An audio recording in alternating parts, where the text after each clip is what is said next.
It's the shadow work. Yeah. And we're aware of that, but still sometimes we're like, no, the dark is bad. And I'm like, the dark is where creation happens. It's what we hold in the dark. And so this is why sometimes we justify not needing to go there, meaning not needing to look at maybe somebody who's negative in our life. Yeah, if you're in harm's way, remove yourself, but go back in your mind and observe it. Observe what that is reflecting about you. Why you're calling this in. Is that something dark within you? Are you not, you want to love yourself this way, but are they reflecting something that you're not giving to yourself as well? Welcome to today's episode of Unleash Thyself. I am your host, Konstantin Morun, and with me today I have Jeannine Kim. Jeannine is a former IPO trader turned healer, intuitive, and passionate truth seeker that has been living her dream for the past 23 years. Prepare yourself for an unforgettable conversation that's sure to leave a lasting impression.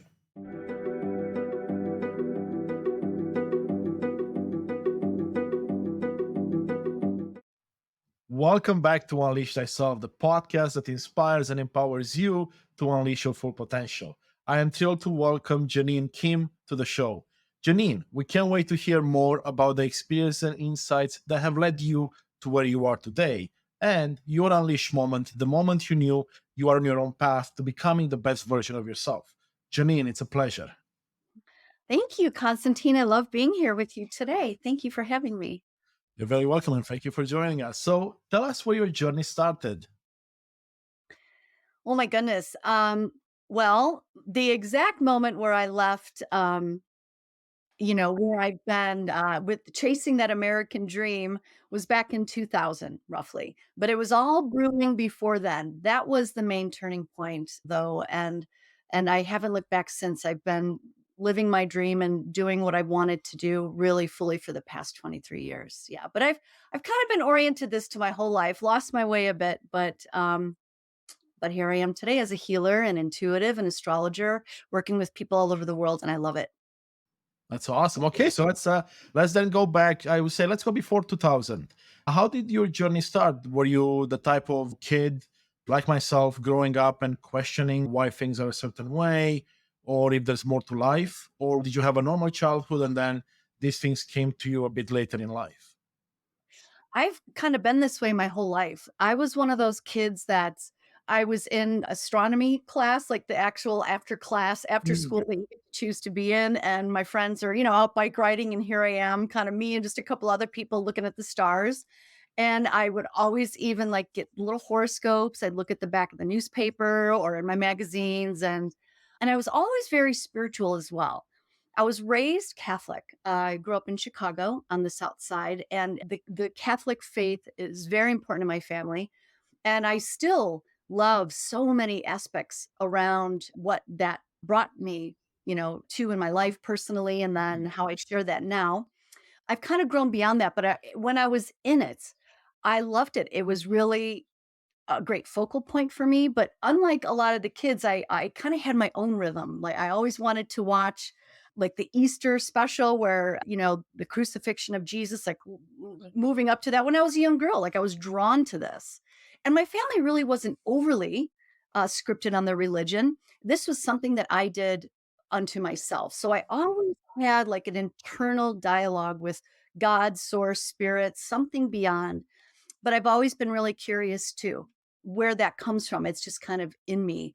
And so throughout my whole life, I've explored the spiritual, the astrological, and I've always loved to care and be in alignment with really healthy qualities in life. I mean, I fell out, trust me, I've had my fun time in the 20s and I smoked and I partied and I did all that stuff, but I always would come back to self-care. And now that is truly the foundation that I've built my whole life upon. Well, thank you for sharing that, Janine. It Yeah. sounds like you had a really fun time growing up, right? Being different and also exploring things that you were interested in and you had the opportunity to do so. Now let's move it to the year 2000. You said there was a big transformational year for you. What happened around the time frame? Right. Well, coming up to that point, I had been in the financial industry for a good Mhm. 10 years. And I had moved out fairly young. The childhood was great. I had my own internal stuff going on, but I also had kind of it was a tricky childhood. It was a little rough. So I moved out fairly young, about 17 years old, and I just started working to survive, right? I had nothing when I moved out. Mhm. And I fell into work in Chicago in the financial industry. And so I found that I was really good with numbers, and it was the only way that I could really sustain myself. So I worked as an assistant, a broker's assistant. I worked my way up. I received my Series 7, Series 63. I don't even know if they have that anymore, if you have to take those tests. They're pretty rigorous tests. And then I stayed in the financial industry for a good 10 years.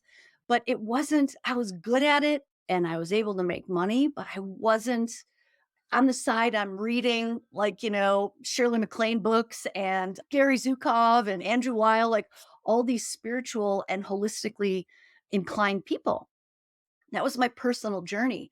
And over that course of time, the inside became so big that it kind of burst forth through the outside. And then also in my work, what I started to notice was that every turn I made, I was great at my work. I would train all these people, but then they'd do away with my job and they'd replace me with my assistant or it wasn't working for me. The environment was really toxic. Like I could no longer sustain that type of external life when the internal one was becoming so true. So 2000 hits and I like, that's it. It's done. It's over for me. I knew at that moment that I was going to move on and I planned a trip to China to study in China traditional Chinese medicine, Tuina, and I did that. And in that time I also had lost my job for the final time and then that was it. I never looked back. I went Wow. straight into healing Wonderful. work. Yeah. Yeah, that's a transformation journey right there, right? And Yeah. so you went to China, you said, okay, it's time for me to do things that I want to be doing versus that I need to be doing. How scary was it in that moment for you to say, you know what, I'm done. I lost this job. I'm not going to look for more in the financial industry. I want to do something else. Was it a tough decision, or did you know that it was time for the change? That is such a great question. It was such an intense time. Just prior to me losing the job, I knew that I no longer wanted to be there. The markets were funky at the time anyway, and I was like, I want to be a healer. Like I heard it's time to be a healer and I was going to school at night for massage. Mm. And then I became Reiki trained. And so this was like 1999, 2000. And then all of a sudden I'm like, you know what? I'm going to leave this job. And it was it was about February or so. And I planned that trip to China for October or September, October. I'm like, yeah, that's when I'm going to do it. And then about a month later, like I knew I was going to leave and I knew I'd have no support. So it was already settled within me. But then a month later, I came into work and they had shut my computer down. And, the financial industry, you don't get 2 weeks notice. With the access that I had, I could have really messed things up for them, right? So they said, "Oh, that's it. You're out of here. You gotta go." And they walked me out and they gave my assistant my job. But in that, they knew that it was not a fair thing to do. So they gave me like a year of health insurance and they gave me a nice chunk of money. And so I wouldn't sue them. And so I'm like, all right. And I found it so interesting that I decided I was going to do that. I pressed the button, I bought the tickets to China, but then the universe kind of showed up and gave me a better out. Exactly. That's exactly as you're telling the story, that's the only thing I could think. I'm like, wow, look at this. You set your intention on something you want to do for yourself in alignment with your purpose. Yeah. You set the plan in motion, and so then the universe aligned everything for you or helped you in that direction. Because had you quit the job, you wouldn't have the insurance, you wouldn't have the extra money. Wow, that's a good reminder that once we set our intentions, it's not enough to just say, "Oh, I want to be doing this." Let's start putting things in motion. Let's start planning and executing a bit, and then all of a sudden, things will start aligning. You're spot on. That is the exact thing, and I speak that all the time, even with, like, astrological events or intention. Intention must be met with action. It's like really having faith in, having trust in faith, and there's a difference, right? Having faith is one thing, and it is I live by that. I have faith. It's kind of like that unknown, but to have trust means action in accordance with that faith. And when you take that step, it's kind of like that old movie with Kevin Costner, If You Build It, They Will Come. It's like the universe is like, okay, you do believe this, you take your step. And I did. And then it matched me. It matched me even tenfold. And I was still scared. But to make sure that I didn't go back, I'll never forget. Now, mind you, this is 2000, right? So Yeah. all these years ago, then the very next day, I took all my clothes and I had this sweet, all just great wardrobe, J. Crew clothes, like all my favorite things, these super cool leather shoes, I donated all of it. Wow. And then I got my nose pierced and a tattoo because back then, you couldn't have a job if you had those things. Exactly. And that kind of ensured that I wouldn't, in a moment of weakness, you know, want to cling back to my old story. Yeah. You It bought was yourself your own insurance, right? In a way. it But was my also it's in alignment with what you thought was what you yeah, wanted, right? And who's to say that you weren't right? Because we are the only ones that know what we truly want if we listen to our heart, if we dig deep down enough to find the answer. right. And that was in my heart. And I knew it. And I knew that this was a journey. It was unknown. The finances, I was on my own, I was scared. I was in a whole new I had moved from Chicago to California. I didn't have the support, but oh my God, it was so true in here. I could no longer deny it. I could, but it was painful. It was painful to deny it. So I took the leap and man, I never looked back. What an amazing story. So what happened in China then? So in 2000 you get let go, have a bit of a cushion, right, with money and insurance, and you have your trip booked and you go to China. So what happens next? So it was just during that time. So I had like a good 6 months before I left to work, right? Yeah, it would be easy to say that it was a great time, but there's something about when you decide one aspect of yourself that you're going to be really true with. It's amazing how that domino effect kind of goes in all directions. And I feel oftentimes that I work with clients and, just even my own self and my own, remind myself that there's this subconscious not wanting to grow because I feel like all of us know that if we change one thing, then how can we be untrue to the rest? And so at the time I was married to somebody else and that deep truth that I had showed the cracks in the marriage, and that marriage went away. And then sadly, my father had passed within months of that time as well. So it was just really my whole life as I had known it for 30 some years was completely on its head, changed utterly and completely. But at the same time, running parallel to that pain and that fallout, I was just devouring these classes that were like, "Oh my god, I found my people." Like there's something about this that is so true. And I was just taking all the information I could in for my new existence. So I learned all during that time and I parts of grief and my dad passed. But then when I got to China, was there and it was a good break to stop the momentum of that life and to regroup. And I just immersed myself in the learning and the culture there. And I visited Xi'an, the old capital China, Beijing, studied feng shui there as well. And I was there for a couple months. So it was Yeah. fabulous. Yeah. Wow. I gotta say first off, I mean, I love your passion and your energy that you send through. I just, I get chills as you speak. And as Oh, your body language as well. And for those that are just listening, I'm sure that comes through as well. So thank you for that. So what happens after China, right? Because it's just 23 years ago now, right? So there's still a lifetime ahead of you after that experience. yes, there was. Well, I came back and I almost did want to come back because I'm like, oh no, no, now I got to go and face the music of. And sure enough, funny enough, I decided to feng shui my hotel room and lost my ticket to go back. And they almost didn't let me go because it's not really like America, especially back then. Like you had a luckily I was with the group. Anyway, I make it back and I finished up my divorce and I just threw myself into a new life. I got a new place.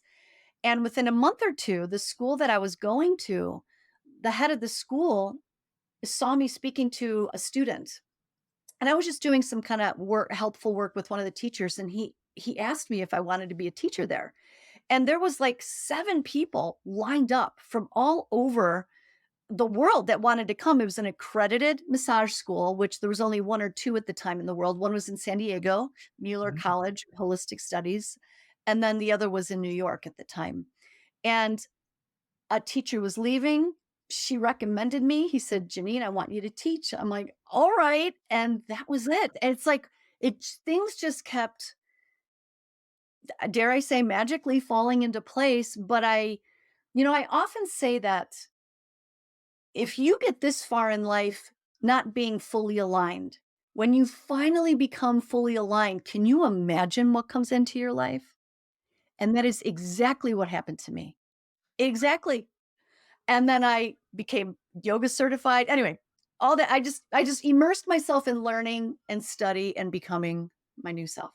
Yeah. Yeah, and I love the question you asked there. Can you imagine? And to be honest, since I'm more aligned with my path and what I believe my purpose is, every day is almost like magic or miracle, right? It's like the day before I couldn't have imagined this, right? And it keeps building and building. So to answer your question from my point of view, I can imagine, but at the same time, I can't, because it's so magical and it's so beautiful that once you truly align with what you believe, life becomes more joyful, more happy, more peaceful, regardless of all the bad things that are happening around us, right? Because those things are still there. We can acknowledge them, but we don't have to lead with that. I love that, Janine.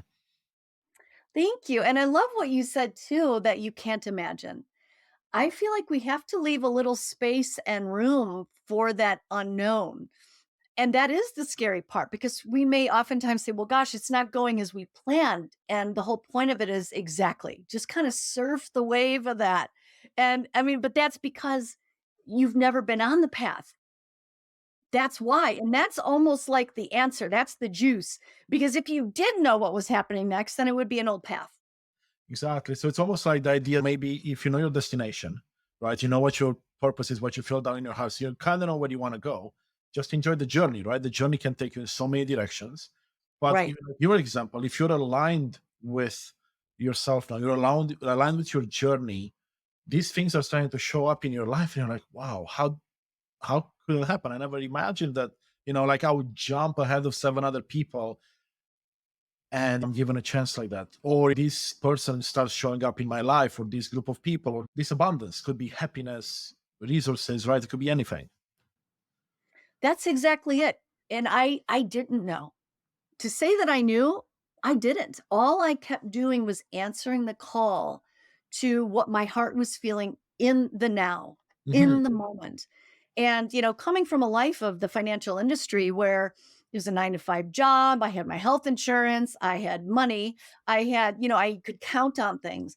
This was a very different lifestyle where I could create my own hours. I mean, it took me like a couple of years to feel like my life was still productive because if I didn't do 20 million things before noon, I used to get up, like the San Diego markets, I had to be at the office by 5 a.m.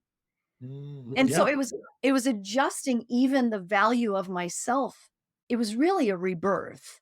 But it was something that was just set me on my course because I wasn't listening sooner, or maybe I just wasn't ready sooner. But it was perfect time. Yeah. Actually, I really like what you just said. You didn't listen sooner or you weren't ready. And I would argue it's probably a bit of both. And I'm looking at my journey as well. It took me a bit longer than in your case to really see what my path could be. But I would argue that the reason it's both for me is because without, like, let's take your example, without the job in the financial industry, right, you couldn't have set yourself up where you didn't have to worry as much about money while pursuing the things that you're passionate about.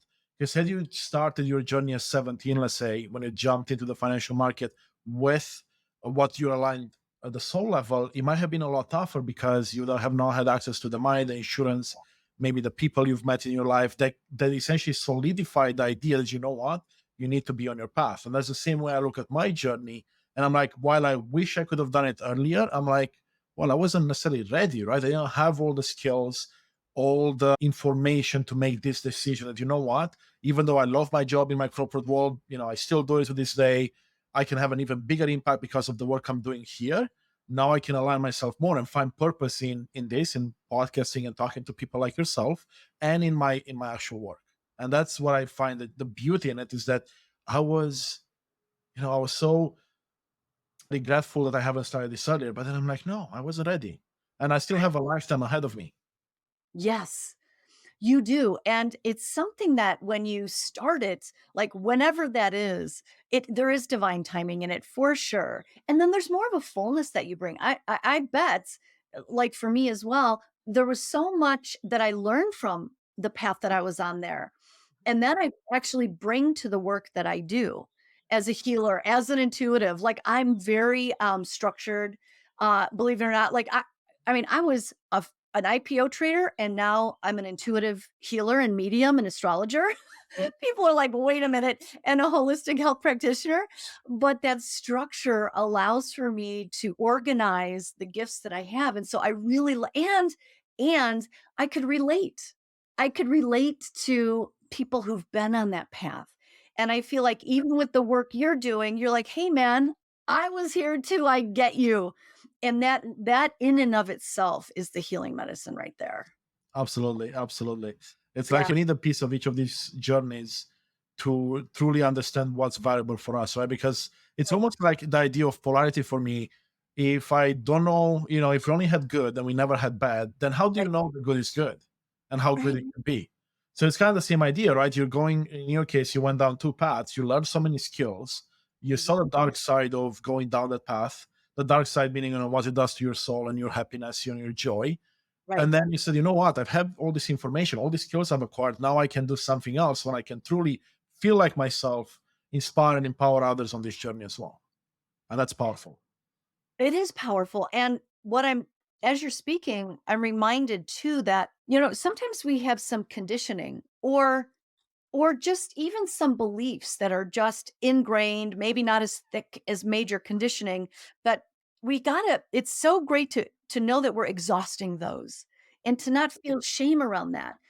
As opposed to, just like you said, me or you having jumped into these things that we love so much now, but not having exhausted the other paths that we were on, we may not be fully present because we're like, gosh, I wonder if I should go make some more money being a broker. I'm really good with numbers, like not exhausting that, and then the hard times, you might be like blaming on what you do and wishing you were doing something else. Where I've done that now. Guess what? I'm exhausted of it. There's no way I'm going back. None. Exactly. Yeah. But I love that example you gave and how you see things. And I agree 100%. Yeah. We need both of those things in our life, right? And some people start on their journey earlier, some take a bit more time. And what I like to say to my friends and anyone that's listening as well is it's never too late to do what you want to be doing, right? Look deep down inside, do the work. It's never too late. You could be 70, you could be 20, start. And like you said earlier, you'll never look back, right? Once No. you start realizing the power in it and how things start aligning once you're true to yourself. And Right. don't get me wrong, I'm not saying it's easy. There are a lot of dark moments. I experienced many of those last year myself, and you explained a few of those yourself. It's not going to be a journey that's linear, like in finance, like in investments, right? It's always going to be, up and down, but hopefully more up than down in the long run. And in the long run is the key. Right, you plow away in the moment of the now, and instead of having something else structure your existence, you're doing it on your own, and the way I like to look at this is like at the zoo, for instance, you could have, like, this amazing lion in the cage, and you're looking at the lion and you're like, "Why are you unhappy? You have some nice dude in khakis come and give you a slab of meat every day, and somebody cleans your cage for you," and he's looking at you like, I'd rather not know where my food's coming from if I could run out there and chase a gazelle for the rest of the day. You know what I mean? Like that, because that's his soul. That's what he's meant to do. And, it's like, what's the cost of that? What's the cost of not feeling alive like that, having it all laid out for you? And that doesn't mean you can't have stability because, I had that later on, but there's something more alive and awake when you are really in the moment with yourself and allow yourself to go there. Yes. Yes. It's almost like what you're saying as well is you're doing things for yourself for once, not for someone else. Because when you go work for, organization like the one in the information is, you're making money for others. Yeah, you're making money for yourself, Right. but you're giving your power to others, right? Now you're taking it back and you're saying, okay, what can I do for me? So I can truly unleash myself. I can truly feel like I'm not in that cage where others are dictating what I should and shouldn't wear, or tattoos I should have on my hands, or piercing I should have on my face, right? Or anyone else. No, it's so true, and it is super scary. I had, I mean, so many dark moments because it was so much easier, especially for the culture, my family, the people that I was raised with in Chicago, they were pretty conservative, right? And I remember when I was first, again in the 90s in the financial industry, but reading all these spiritual books and deciding I was going to be a vegetarian. And they're looking at me like, "What? It's not Good Friday. What do you mean you don't want to have meat on your taco?" They couldn't understand. And I'm like, "Okay, that's all right. It's all good, man." I just didn't want to eat the meat because there were hormones, antibiotics, and this I discovered in the 90s. And I knew I was just drawn to this kind of way of living. And so they always thought I was kind of off that way. But then when I finally put all that financial stuff down and I got the nose pierced, like, "What are you doing? Oh god, she's getting a tattoo now. Massage? Isn't that a little sketchy?" And I'm like, "No, when it's healing, it's not. It's an accredited school. It is funny how." And then when I became an intuitive, oh, forget it. When I really because I've been this way my whole life, but when I really embraced it, I alienated a lot of people. I lost friends that I've been friends with since high school. Even before that, my family, and that's a lonely, lonely place. And there's so much even about holistic medicine, a holistic health practitioner, which is what I am, and my study around health that I have known for decades. And I would bring this information forth, and it's a lonely path when you really go into that greater truth. But to me, it was to live untrue was for me, a waste of my life. It was almost a Absolutely. slap in the face to life. Yes. Yes. Yes. Yes. Yes. Right. It's like, I mean, I totally believe that we each have our own purpose in life, right? And most of us Right. don't know what it is. And if Yeah. we don't find that in this lifetime, have we really been fruitful on our journey? I mean, maybe some of us come here to just enjoy life and explore it, but I would imagine a lot of us are coming here to level up, essentially, right? To level up ourselves, but also help those around us. And I know you talk about how everything is energy first and vibrations and frequencies. And your example resonates so well with my beliefs that as you elevate yourself to a new vibration, right? Right. You now are beaming with new energy or more energy, new frequencies, and you're no longer aligned with people that unfortunately are not open minded or don't see it your way. And those people start to live your life. And it is a scary time because I've been thinking about that too. I'm like, ooh, as I go down this path, of course I'm going to progress. And if certain people don't want to progress along with me, I mean, that's fine. It's their choice, right? They have Right. free Right. will. But then that means that our relationship is going to suffer significantly in most cases. However, I can only imagine the new relationships and the new abundance that will start to show up in one's life when they do that. Because, as mentioned earlier, there's going to be more people, tribes, groups coming into communities coming into your life.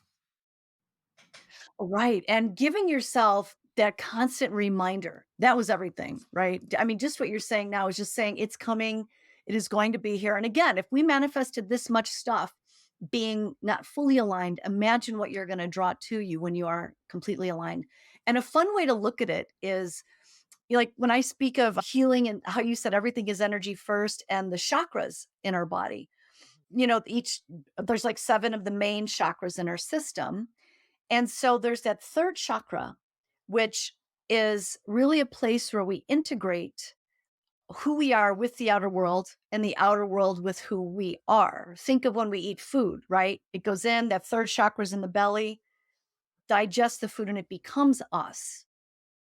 And same with what we share. And so, in regards to people call that chakra the power center. And I don't like to necessarily lead with the thought that it is power first, because that's like an implied word. Everybody has their idea of what power is, they have a little visual of what that means to them. So the way I like to approach it is, if you take a look at your organic truth, meaning what's really raw and real, dynamic truth, ever changing in the moment. If you align those truths with yourself all the time, power is the byproduct. So say for instance, you're not truthful in the moment to somebody that you're with or about a situation that you're in. Imagine it like a plug in the wall, a power source. And you order something from Amazon, but your address that's hooked into the power source is halfway unplugged. And so every time the guy tries to deliver it, he doesn't see an address because it's not plugged in. It just happens to be out. So you're ordering all these things. You're asking the universe for it. You're imagining it in your life, but it just doesn't come because you're not fully plugged in yourself energetically to receive it, to be the match to it. So if you just, and I call that the big four: spiritually aligned, mentally aligned, emotionally aligned, and physically aligned. So if you look at those bodies within you, and they are, if they're met with every single day and in true form and in new ways, like sometimes people don't even deal with their emotional body. They're like, no, no, no, no, no. I don't know. It's like a baby. I call the bodies the babies. And do you have a favorite child and one that you don't like the most? So they will kind of like not look at that one. But then there's an aspect of you that's missing and you cannot receive fully then. Yes. That's beautiful. And if I may go back, I mean, there's so much to unpack there, but if I may go back to the chakras for a second, for Yeah. those listening that are not familiar with the chakra system, can you give us a bit of an explanation of how you see it and why it's beneficial to look at the chakras when we're talking about our soul, our body, everything that we are, and energy? Sure. A great way to look at chakras is you could imagine them as archetypes, archetypes or aspects of yourself. They're more than that, but this is a great way to kind of imbibe the theme. And they are energy centers that actually are measurable now. Scientists can actually measure these energy centers, but for thousands of years, they are referred to as spaces in the body that run up the spine. And the main seven, you have at the tailbone as your first, and that's your identity, your foundation, your structure. Then you have that second chakra right above that, kind of under the navel in the hip area. That's your reproductive space. And that speaks to your creativity, your emotional depth. Think of your womb, your ability to create, whether it's children or otherwise. The third chakra at the belly, your power source. So that is, how you bring your energy to the world, how you feel it within yourself. Your fourth chakra here at the heart. And so where you're balanced in regards to love, do you love yourself the same amount as you love others? Right? Do you love others the same as you let them love you the same way, like in balance, in step? The fifth chakra is here. And you could have all this inside stuff going on, but are you doing anything about it? Wisdom in action. It runs down the hands as well. Do you take it out of you? Sixth chakra is here. You could always probably see something with third eye, right? You imagine you see these higher beings. And so this is where higher information comes in, that pineal gland, and where you can receive greater insight. And then the seventh chakra is right above it. And that is your connection to God, source, universe.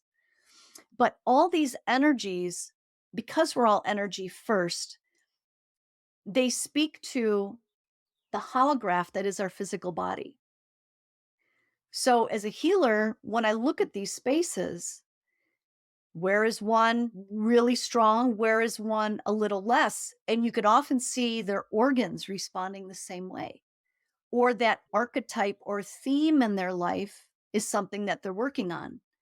So, these energy centers are always moving with us.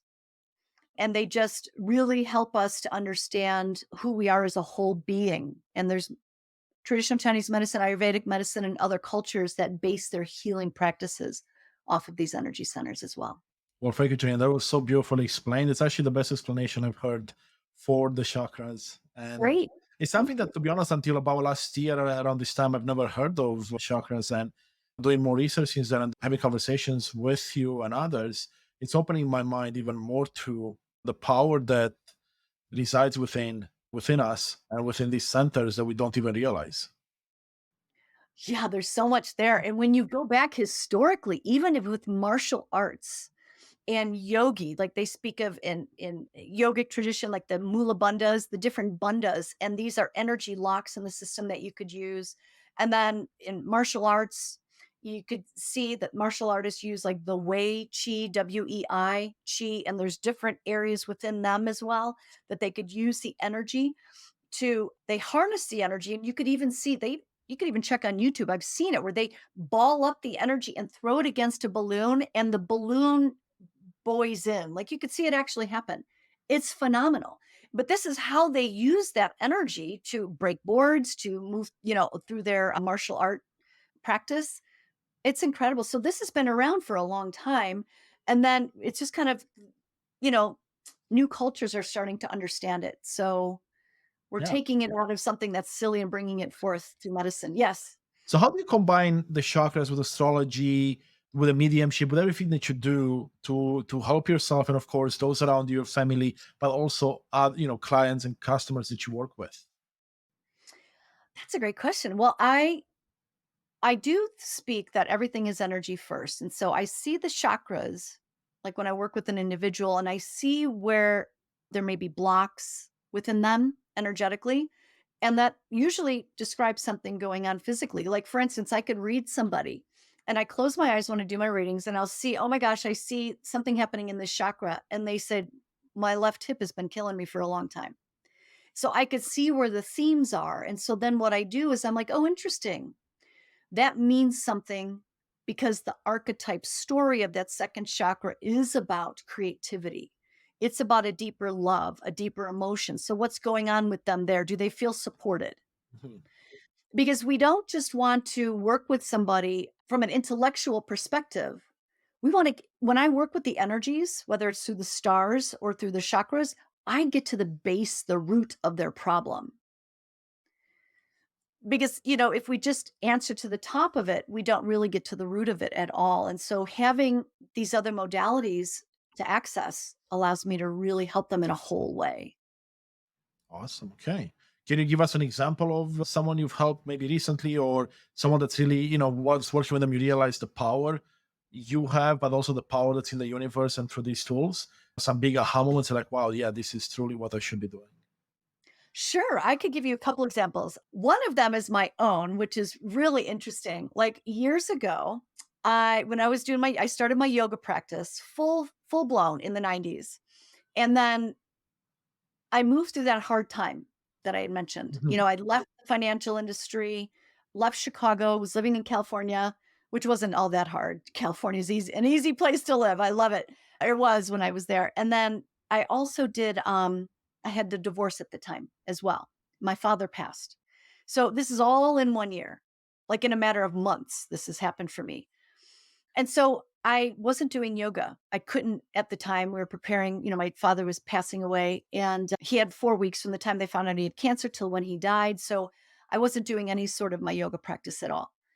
And then after he passed, I still didn't do it. But prior to that, I really didn't like back bends. I couldn't really get full in the back bend. Like I would get up and my belly would come up, but my heart would be like my chest would be flat. Like I couldn't arch in my upper back. So I go through all this trauma and I move to the grief because that's a big part of healing as well, is having access to that grief and having the courage to let that flow.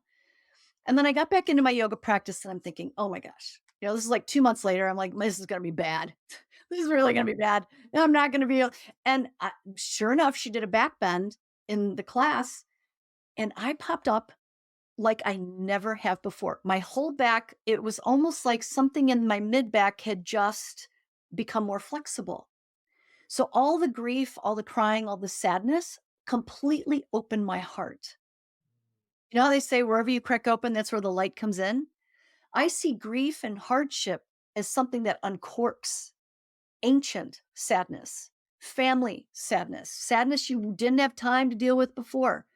You're not only crying or upset or sad about your initial loss or hardship, but all the other stuff as well. It changed my body. And now I was able to be more limber right in that upper back area. I mean, I was blown away. And did you, in that moment when this happened, did you think there was more to it than you understood, or did you have a good idea at the time about chakras and other elements that could explain this? I knew exactly what was happening right then and there. I did not anticipate it though. I didn't imagine that. But then the experience showed me otherwise. I was like, whoa, holy cow. And then, it's great when you know these things and then they show themselves to you. Yeah, it's almost like you're like, okay, you know what? I am on the right path after all. It's almost like you're getting like those confirmations from the universe in a way. Yes, you're Right. aligned with your beliefs, you're aligned with the path. Here's confirmation of that in a way. Exactly. Right. Right. And then that changes everything because there's a company, a group out called Heart Math Institute, MATH, heartmathinstitute.org. And they, again, like all this cool technology that's coming out now, they can measure the energies that I'm speaking of. Mm. So the heart can be measured, I think right now is like up 6 feet beyond the body. And that's just, who knows if that's just limited by way of the tools that can measure that, because no doubt it's further. And the mind, only like 3 inches. So when you do shift your frequency and your energy, what you draw to you, because we're all magnetic beings, everything is energy first. And that isn't even just spiritualism, that's like quantum physics, that's Yes. physics. Everything is energy first. So then when you shift your frequency, it's like a radio station. You start to call to yourself the different people, places, and things, which is why it is so important to meet yourself on a whole level, emotions included. And this is part of, I'm putting a book out this year. It's called Dark Matters. And there's going to be more to the title, but that's kind of where it's holding right now. And it speaks to the bulk of my work, why it's so important to go into what we historically have run away from, the dark space. I mean, the light is always there. That's a given for me, but I enjoy going into the dark. That is where the freedom lies. So you said dark is essentially the places that we don't necessarily want to be looking at, but we should be looking at. Right. It's the shadow work. Yeah. And we're aware of that, but still sometimes we're like, no, the dark is bad. And I'm like, the dark is where creation happens. It's what we hold in the dark. And so this is why sometimes we justify not needing to go there, meaning not needing to look at maybe somebody who's negative in our life. Yeah, if you're in harm's way, remove yourself, but go back in your mind and observe it. Observe what that is reflecting about you. Why you're calling this in. Is that something dark within you? Are you not, you want to love yourself this way, but are they reflecting something that you're not giving to yourself as well? Mm, that's very deep. It got me thinking now on so many on so many things. That's beautiful. Thank you, Janine. Wow. Okay, I'll let you expand on that because I think that's a really important topic. Yeah, it's the bulk of our work is to, I feel, to be really active and reflective about what shows up in front of us. And my teacher used to say that, there's an aspect like with astrology, certain parts in the astrological chart that bring in other. And other is like a mirror. And so say like you put on a shirt today and it's an orange shirt and you look in the mirror and you're like, I don't like that shirt. Do you get rid of the mirror or do you go change your shirt? Then don't get me wrong, sometimes the mirror's a little funky, let's be real. But for the most part, you go change your shirt, right? You don't color over it or anything like that on the mirror. You go change what you're wearing. And so when my teacher first told me this, I said, "No, I don't buy it." Because I'm a healer. I serve others. I'm such a giver, and I give, give, give. Nobody gives back to me. What the heck's going on? And so I went farther with that. And it's like, if we were to look at numbers, there's a broker in me coming out. Let's just say like 15% of what you do for others, roughly, is karma. So, in other words, what you give out will come back. But the other 85% is what you do for yourself and with yourself. So what does that mean? So say like I'm giving to others, doing all my service, but I'm ignoring those 4 babies within me. Like one baby is like, "No, I don't like I'm exhausted. Please don't make me do this." And you're like, "We're doing it. We're doing it." And you keep going. What you're going to get are people who don't give you that either. A reflection of what you're doing here will come back to you. And so then that happens. So you get an opportunity to say, I don't like it when you don't treat me that way. I don't like it when you don't give to me. So you're saying it out loud, but you're really saying it to yourself. Now, I took offense to this as well because I'm like, well, I do everything for myself. I'm really independent. That makes no sense. But I wouldn't do it consistently. I would only do it when I really, really, really had to. If my body was in pain, I wouldn't listen. I would keep going. And to me, your body is speaking to you. If it is in pain, don't anesthetize it. If your car is saying empty or it's going to overheat, do you ignore it? You Hopefully go, not. thank God for telling me. Thank you for telling me I'm going to do something now. And so it's an invitation to pause, get online with it, help yourself consistently, and move forward. Again, those bodies are like babies, and babies and puppies, they need consistency. So if you consistently say, yeah, I'm listening to you, body, I'm listening to you, emotion, I'm listening to you, mind. What am I saying in here to myself? I'm listening to you, spirit. What am I inspired with? Am I answering the call to that inspiration? When you can listen to those things, you're examining your own dark spaces, and then you're going to get other pictures showing up in front of you that serve you way better. Wow. Okay. That's magical. I'll put it that way. And you got me thinking about so much because the way you explained the 4 babies and the reflection, and I'm looking back to a few things I've done. And even now, right? Like I'm let's say aligned with my spirit, but maybe not as much with my body because I'm pushing myself too much. And then the pain is coming. It's like, no, no, I can push myself further. And that explains the way I get to feel at times, right? When you finally crash, you finally the body's like, it's enough. We can't do this anymore. And then you don't listen, you push further. And like to your point, then you draw in the wrong type of energies and the wrong type of people that will take advantage of that or mirror They that. they do. They'll either continue to take from you, or you're all if everything's a magnet, then they're reflecting that same emptiness. And it's like you guys are on hamster wheels and you wonder why you're not creating what you want to create. Where if you pause for a moment and say, okay, let me care for myself first in this moment. And it doesn't have to be extraordinary. It's just, it's like with children. I have 2 beautiful children. I will make sure that they know they have their structure. They could count on their breakfast, their lunch, their dinner. They could count on brushing their teeth at a certain hour. They could count on this, but the rest of it is free time. And there's something about that structure that when we deal with ourselves that way, that the nervous system then responds differently. For instance, if you said, every 3 weeks, I'm going to get a massage, every 3 weeks, your nervous system is like, okay, I got the eye on the ball every 3 weeks. I know I can make it to that point and I'm going to get this self care. Versus you saying, I'll get my massage whenever I want. There's a different feeling in the nervous system. It's like, uh-oh, I got to be really sore to go get this. And there's a different holding. The body holds longer, you push farther, and there's not a relaxation in that nervous system. So, and the nervous system is what harmonizes our hormones, our endocrine system, our cortisol levels, our digestion, our ability to sleep. So setting up as much structure as we can internally. Like, oh my gosh, this is making me feel sad. I'm going to be in this moment instead of saying, no, I just got to keep going. Like getting the support we need and making it consistent in our lives, whether we can answer the call to it right in that moment or not, but making it a priority. Others will reflect that same self-respect. Wow.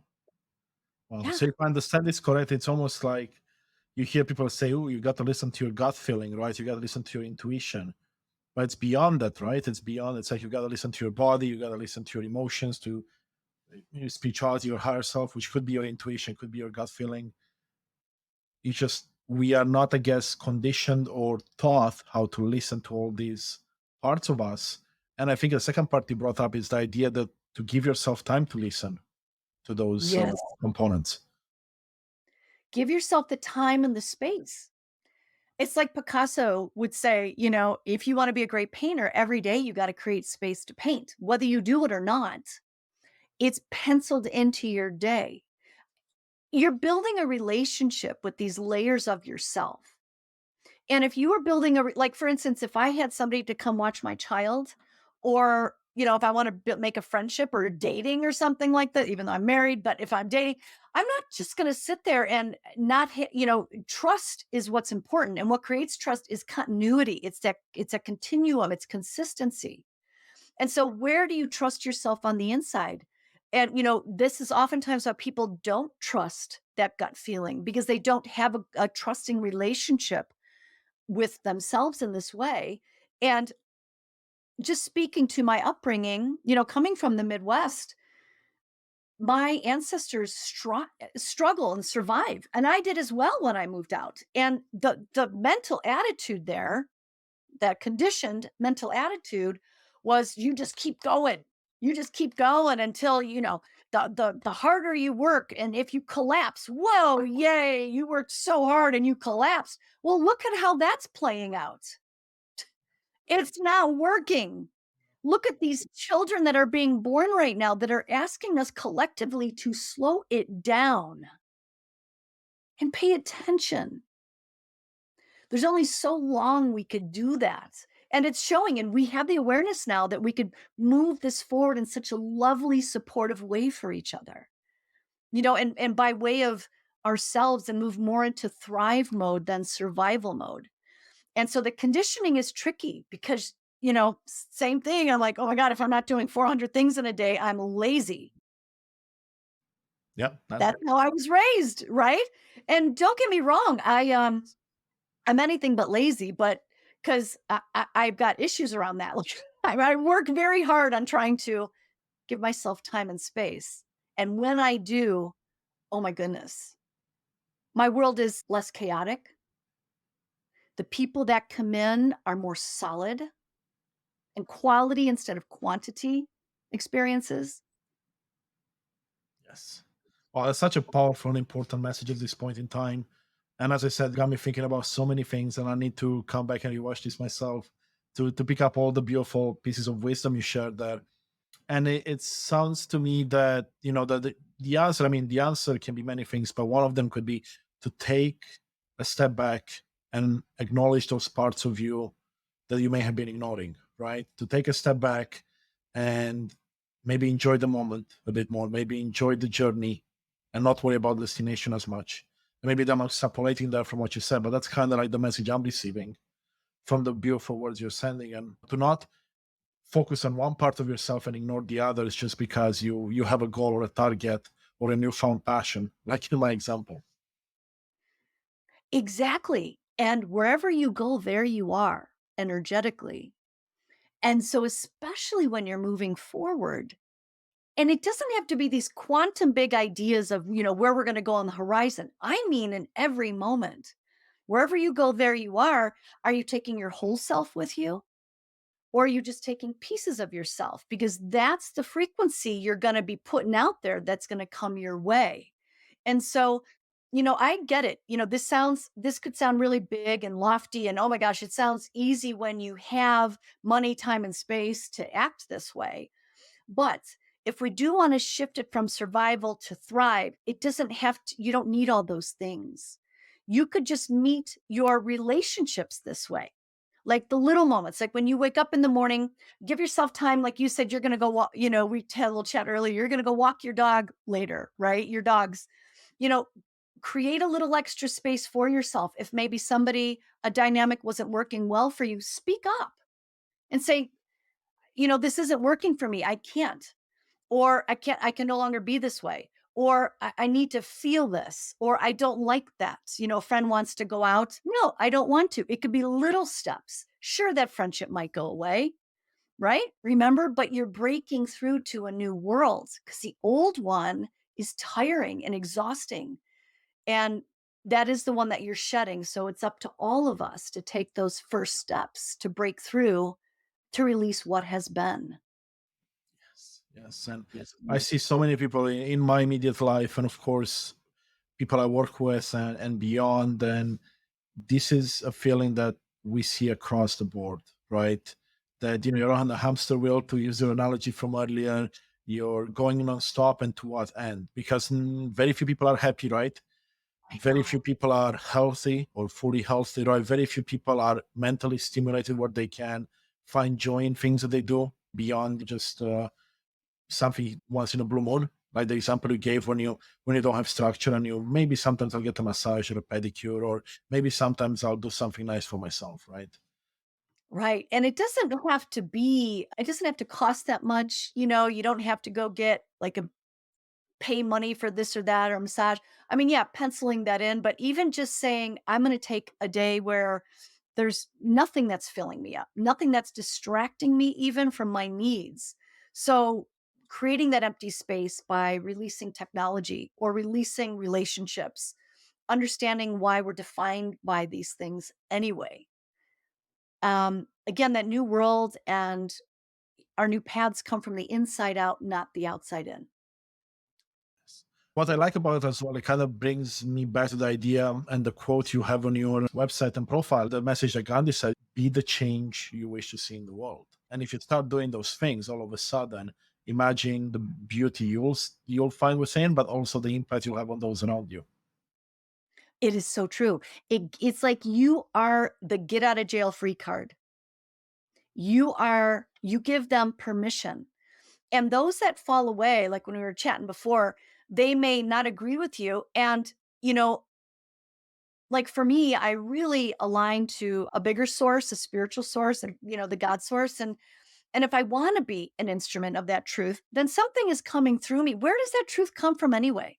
When it is that true, it's not coming from here. It's coming from this feeling like, "Oh my gosh, I can't deny it." So that is almost like you're being directed and trusting even the people that don't like it. You're planting the seed for them somewhere else down the line. There's a bigger picture happening, a bigger source watching you be you, directing you. And when you trust that, it is really like you're doing greater work than just, a small thing that you think you're doing. Yes. And I love that so much, and I can resonate 100%. I keep talking about this idea of planting seeds, and just us having this conversation today. Imagine the seeds we're planting in the audience's minds, and some you may not even realize that they're there until years or days or weeks away, when you realize, oh, wait a second, now that resonates because something else happened in my life, or maybe someone explained a certain way, and now I have all this information within me that will allow me to leapfrog to the next step and evolve. And that's so beautiful. And I 100% resonate with that as well.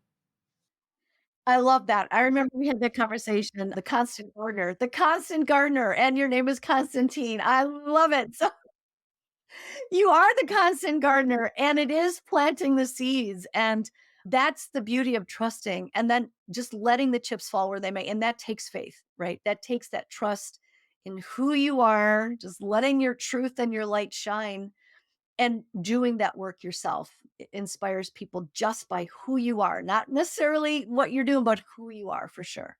Yeah, and what I liked as well, you mentioned that the changes don't have to be drastic or large, especially not like, for example, the change you went through where you left the whole world behind and you jumped onto this new journey. That might be for some people, but we're not saying it's for everyone, right? You can start with small things. I started with small things, right? And it's building up from there. And once you see the effect it can have on your life and those around you, it's hard to look back, right? Or I say it's impossible to look back once you see the light? It's impossible to look back because it's true. And my journey too, it was a progression as well. And I call it like a tempering. And for those of you who like to cook or bake like I do, it's like if you're making pudding, you have the real hot chocolate, and then you have to put it in eggs, right, to make the pudding. And the eggs are room temperature. But if you pour the whole thing in there, It's gonna be like chocolate scrambled eggs. It's gonna be really gross. And so it's really bad. So you gotta keep stirring the eggs and then very slowly put a little bit of chocolate in at a time, and that keeps it smooth. Nothing curdles, you don't get the scrambled eggs. It turns into the custard. And so give yourself, even when you hear these stories, it's like, oh my gosh, I know where I've got to be over here, but that's too much of a leap. Don't do it, man. Scrambled eggs, chocolate scrambled eggs, integrate, go slow, read the books, settle up because there's layers of your nervous system that is trying to digest the change that you're making.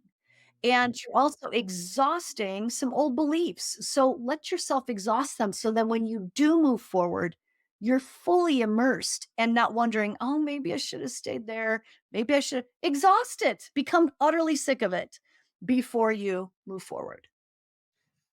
I love it. And I'm smiling and laughing here because it's almost like you're speaking to me directly with that because I'm someone that once I set my sights on something, I'm like, okay, I'm going to go there full speed.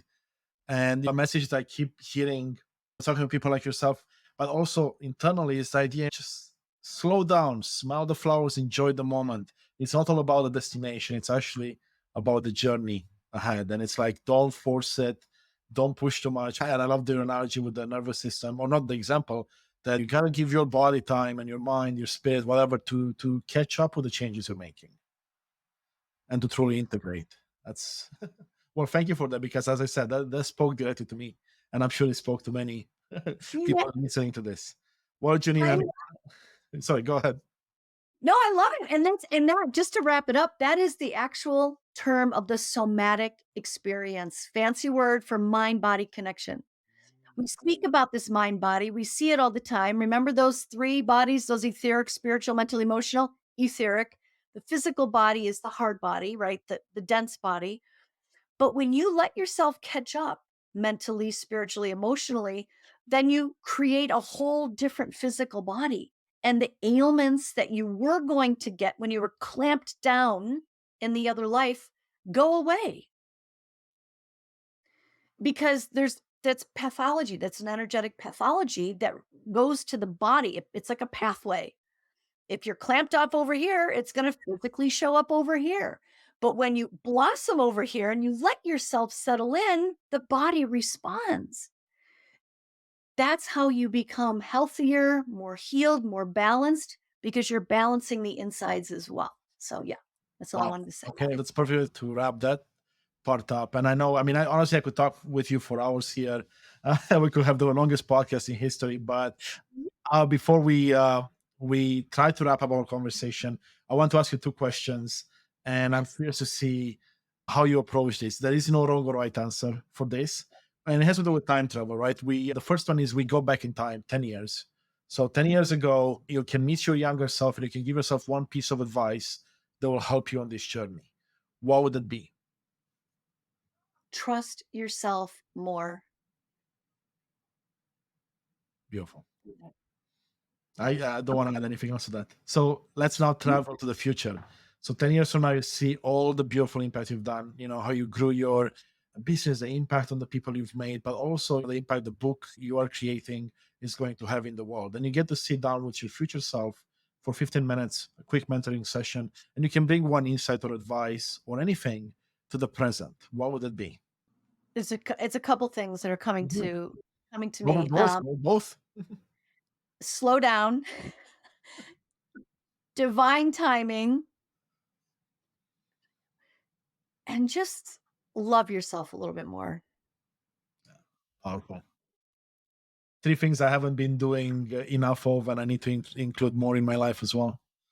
Just enjoy the ride, man. That's what I be telling myself because I know better, right? But again, we're all working on something. Exactly.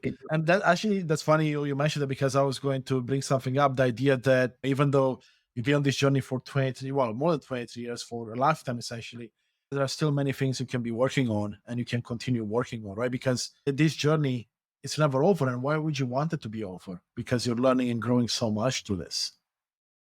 And it's interesting. That is an actual chapter in my book. It's called "The Finish Line is that, or the end game is that there is no end game. The finish line is that there is no finish line." And that's a little scary at first because I think we're so used to having all these finish lines culturally, globally. And when there is no finish line, you're like, wait a minute, I got to do this forever. But then you realize, oh, okay, there's no finish line. Then let's rein it in. And how can I be in this moment? There's always going to be something. So just be fully here and continue to let yourself evolve and enjoy it. I love that. Now, before we end today, was there anything else you want to touch on or share with the audience that maybe we haven't covered? No, just devote yourself to those 4 bodies, man. Your 4 bodies are your babies.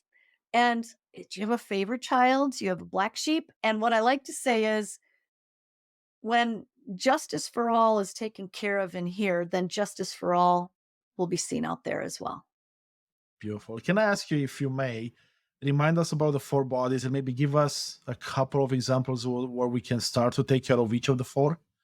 Oh, sure. Exactly. So we have the spiritual body, which is your inspiration. What inspires you?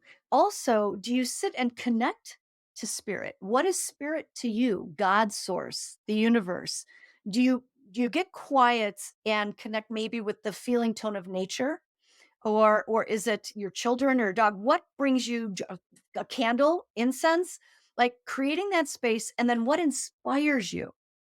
And do you allow, a great example for this is, do you allow that inspiration to permeate your day?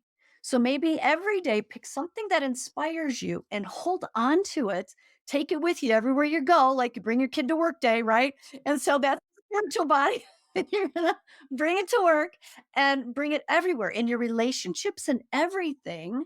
And and be consistent with it. Put it first, prioritize it. And if you start to notice things shifting, so be it. Prioritize the spirit body. The mental body is the mind. So, do you wake up in the morning and what do you say to yourself? What do you believe your structure is for the day? If your mind was a spa, would you want to go back there to feel relaxed and loved and nourished? Or do you walk in and they're like, hey, did you do this today? Like, you'd be like, dude, I'm not going to that spa. There's no way. All they do is yell at me there. So what are you doing in your own mind, you know?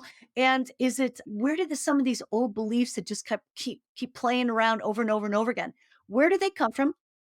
Ask them out. Feng shui the mind. So a great way is, I used to think like this all the time. I don't even know why this is still here. I'm gonna get that out. Do you have a t-shirt like that? I'm like, why do I have this in my closet? I don't even wear it. It's gross.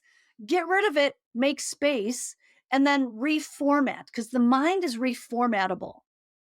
So add every day, add some new ways that you'll meet yourself first in your mind, or even meet the day or meet the people around you differently.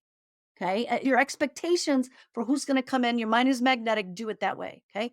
Then the emotional body is do you leave space for feeling for anybody? Do you leave space for feeling for yourself? Some of us, and I'm hearing, I don't have time to feel. Okay, why? If that was a baby, would you be like, dude, I cannot deal with this, this whatever. I don't know how to, so I'm just not going to feed it? If all these bodies are legs of a table and everything you create is the tabletop, then you're missing a leg. And everything you try to create is just going to fall right off. So, that emotional body, allow for it to show up. It usually just shows up in the moment where you may be watching something and you get an overwhelming sense of emotion. Let it come up. Even if anger comes up, can we be with our emotions without shame?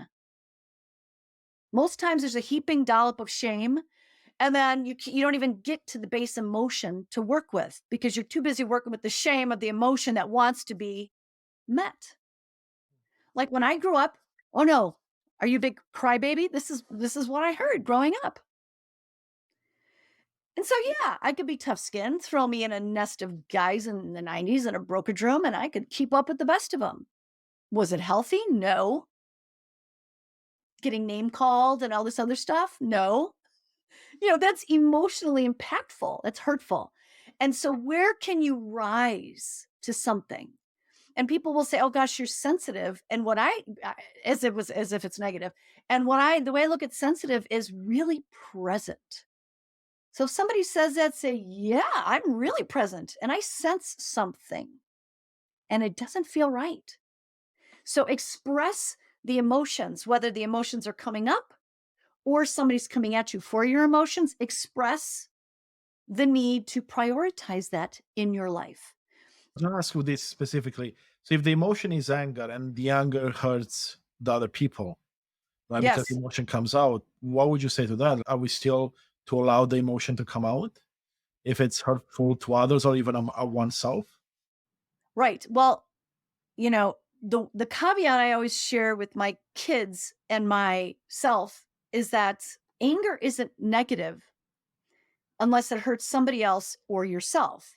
Now, that may still come up and out because it's been so bottled up for so long and you have so much shame with it. What I find through the years is people who are really hurtful, they're scared of their anger. They're mad at their anger. And there's so much of it that has been pushed down. It's like a volcano.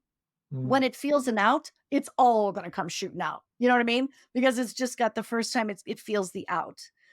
So what I love to say about that is take your anger and place it somewhere. Like go punch a pillow or go into the garage and get a punching bag or they have these break rooms now. You could just just go there and break stuff. You watch Property Brothers. There people are like breaking walls down. They're like, "That's the greatest thing I've done in like all these years. I feel so good." It's important. It's just energy to get it up and out. But if you feel like you're hurting somebody else or yourself, then go find structure that'll help you move, address that anger.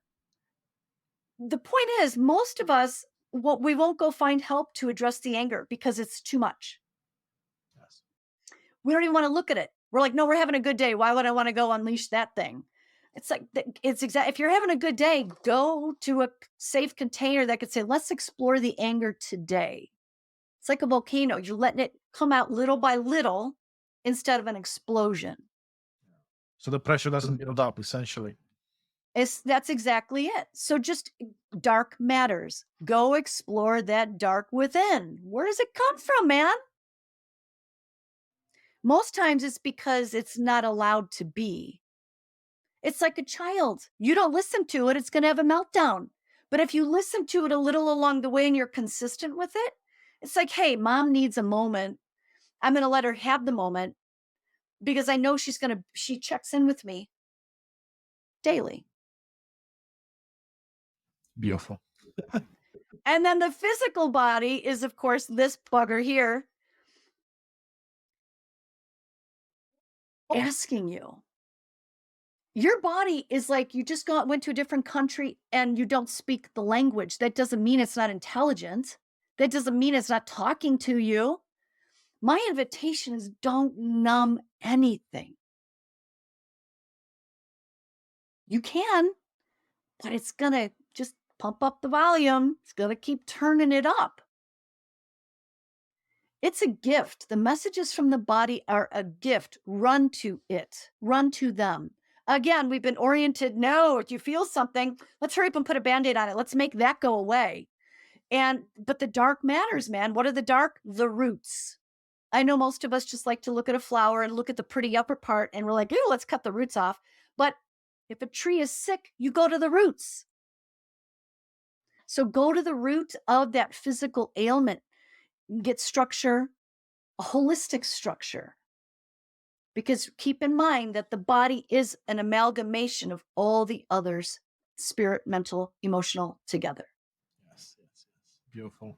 Well, thank you, Jeannine, for explaining that and giving us so many beautiful examples. And I Welcome. think that's a perfect place to wrap this up. We've had an amazing conversation. I can't thank you enough. I mean, the amount of information I've learned, and the amount of seeds planted in my mind, like, yeah, fabulous. Thank you so much. You're welcome. Thanks for having me, Constantine. It was so much fun. I loved it. And before, of course, before we go, where can people find more of you if they want to connect, if they want to work with you? Thank you. Sure. It's JeannineKim.com, themystic.JeannineKim on Instagram. And yeah, you could find me in those two places there. And I offer mentoring, conscious coaching, one-on-one sessions, group sessions, and I work with people worldwide for over 23 years. That's awesome, Jeannine. And we can't wait to hear about your book when it comes later Thank this year. you. And hopefully we can have you back on the podcast so we can talk about it. I would love that, Constantine. It's going to be awesome. Thank you so much for having me. My pleasure. Thank you so much. Thank you so much for being with us today. To find out more amazing content and episodes, please visit unleashthyself.com or you can find us on social media.